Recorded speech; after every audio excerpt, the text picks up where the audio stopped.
বাঁকুড়ার শালতোরা থানার পাঠদোহা গ্রামের বাসিন্দা চরণ দাস মাত্র 4 বছর বয়সে বাবা বিশিষ্ট বাউল শিল্পী প্রশান্ত দাসের হাত ধরে গানের জগতে প্রবেশ। এরপর প্রখ্যাত সঙ্গীত গুরু সত্য বাদকার এর কাছে ক্লাসিক্যাল সঙ্গীতের তালিম নিয়ে নিজের শিল্পী জীবনে ভিত আরও মজবুত করে। শৈশব থেকেই বাবার সঙ্গে বিভিন্ন বাউল ও লোকগীতির মঞ্চে গান পরিবেশন করেছেন চরণ। সেই সময় থেকে তার মনে জন্ম নেয় বড় শিল্পী হওয়ার স্বপ্ন। সেই স্বপ্নকে বাস্তবে রূপ দিতে নিরলস পরিশ্রম করে চলেছেন তিনি। গানই তার ধ্যান, জ্ঞান ও সাধনা। পড়াশোনার পাশাপাশি প্রতিদিন নিয়মিত সঙ্গীত চর্চা করে নিজেকে আরো পরিণত করে তুলেছেন এই চরণ। 2024 সালে ইউটিউবে প্রকাশিত হয় তার প্রথম গান সোনার বরণ গৌর এলো। গানটি দর্শকদের ভালোবাসা পায় এবং উল্লেখযোগ্য সংখ্যক ভিউ অর্জন করে। এরপর 2025 সালে তিনি চালু করেন নিজের ইউটিউব চ্যানেল চরণ দাস অফিসিয়াল।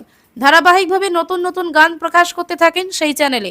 পরবর্তীতে সুন্দর দেহের গৌরব গানটি ব্যাপক জনপ্রিয়তা লাভ করে।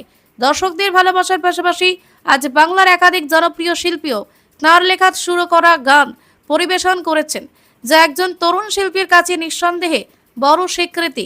তবে এই পথ মোটেও সহজ ছিল না। মধ্যবিত্ত পরিবারের সন্তান হওয়ায় অনেকেই তাকে কটাক্ষ করে বলেছেন গান গেয়ে কি হবে, এমনকি পরিবারের ভবিষ্যৎ নিয়ে নানা নেতিবাচক মন্তব্য শুনতে হয়েছে। কিন্তু সব উপহাসকে উপেক্ষা করে নিজের স্বপ্নকে আঁকড়ে রেখেছেন এই চরণ। চরণের একটাই লক্ষ্য গানের মাধ্যমে প্রতিষ্ঠিত হয়ে বাবা মায়ের মুখে হাসি ফোটানো এবং বাংলার সংস্কৃতিকে আরো সমৃদ্ধ করা। স্বপ্ন দেখতে জানলে আর সেই স্বপ্ন পূরণের নিরলস চেষ্টা থাকলে সাফল্য একদিন ধরা দিতেই পারে। তরুণ শিল্পী চরণ দাসের এই পথ চলা আগামী দিনে আরো অনেক তরুণীকে অনুপ্রাণিত করবে, এমনটাই আশা সকলের। নমস্কার, আমি চরণ দাস। আমার বাড়ি বাঁকুড়া জেলার শালতোরা থানার পাঠদোহা গ্রামে। এখান থেকে আমার বেড়ে ওঠা। গান নিয়ে প্রায় ছোট থেকেই রয়েছি। আমার বাবা একজন শিল্পী। তো বিগত কয়েকদিন হলো আমার একটা গান সকলের কাছে ভালোবাসা পেয়েছে এবং বাংলার বড় বড় শিল্পীরা গাইছে, তাদের কণ্ঠ শুনতে পাওয়া যায়। গানটি সুন্দরদের গৌরব।